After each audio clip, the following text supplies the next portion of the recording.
Bhojpuri cinema के top actor की list में शामिल पवन सिंह की लाइफ बिल्कुल फिल्मी कहानी जैसी है। उन्होंने 2 शादियां की हैं। पवन की पहली शादी नीलम से हुई थी, लेकिन दोनों का रिश्ता ज़्यादा दिन चल नहीं पाया और नीलम ने शादी के 6 महीने बाद ही आत्महत्या कर ली थी। इसके बाद पवन सिंह ने दूसरी शादी 2018 में की थी। उनकी दूसरी पत्नी का नाम ज्योति सिंह है, लेकिन ज्योति के साथ भी पवन सिंह अब तलाक लेने जा रहे हैं।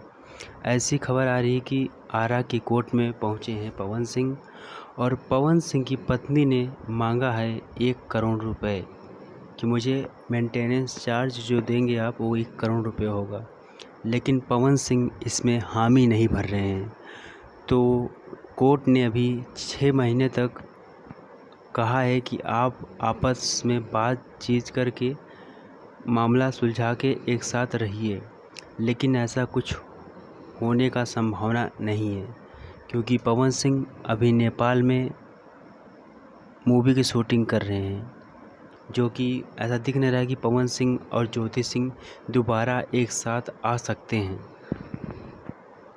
क्योंकि उनके जो दर्शक हैं वो तो चाहते हैं कि पवन सिंह तीसरी शादी ना करें, लेकिन पवन सिंह का ऐसा है कि अब वो शादी करेंगे तो करेंगे। देखते हैं कि क्या होता है पवन सिंह। लेकिन खबर ये भी है कि अभी ज्योति सिंह भी गई थी दार्जिलिंग घूमने, तो भी घूम घाम के तो आ गई, लेकिन ऐसा कुछ खबर नहीं है कि क्या होगा आगे।